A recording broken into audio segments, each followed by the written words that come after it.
एक राजा था जिसे पेंटिंग से बहुत प्यार था। एक बार उसने घोषणा की कि जो कोई भी उसे एक ऐसी पेंटिंग बना कर देगा जो शांति को दर्शाती हो तो वह उसे मुंह मांगा इनाम देगा।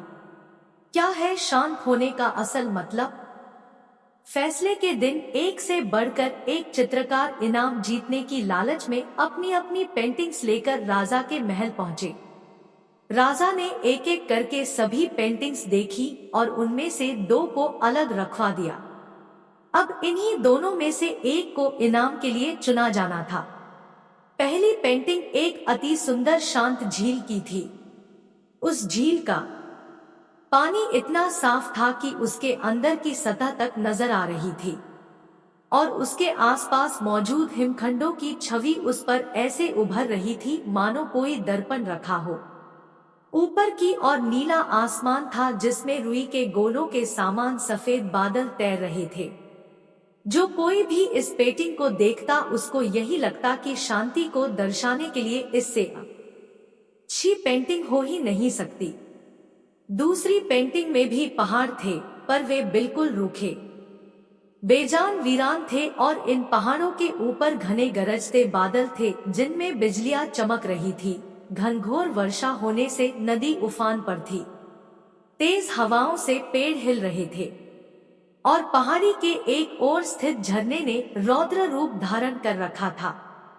जो कोई भी इस पेंटिंग को देखता यही सोचता कि भला इसका शांति से क्या लेना देना।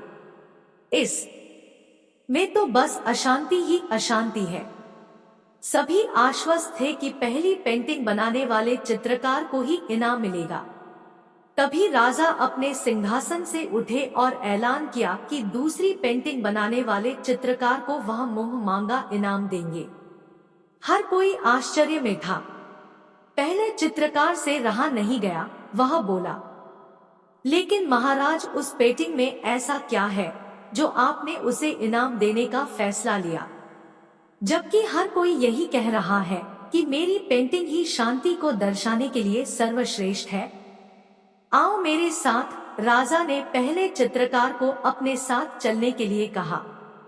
दूसरी पेंटिंग के समक्ष पहुंचकर राजा बोले, झरने के बाईं ओर हवा से एक तरह झुके इस वृक्ष को देखो, देखो इसकी डाली पर बने इस घोंसले को देखो, देखो कैसे एक चिड़िया इतनी कोमलता से, इतने शांत भाव व प्रेम से पूर्ण होकर अपने बच्चों को भोजन करा रही है। फिर राजा ने वहां उपस्थित सभी लोगों को समझाया, शांत होने का मतलब ये नहीं है कि आप ऐसे स्थिति में हो जहां कोई शोर नहीं हो, कोई समस्या नहीं हो, जहां कड़ी मेहनत नहीं हो, जहां आपकी परीक्षा नहीं हो।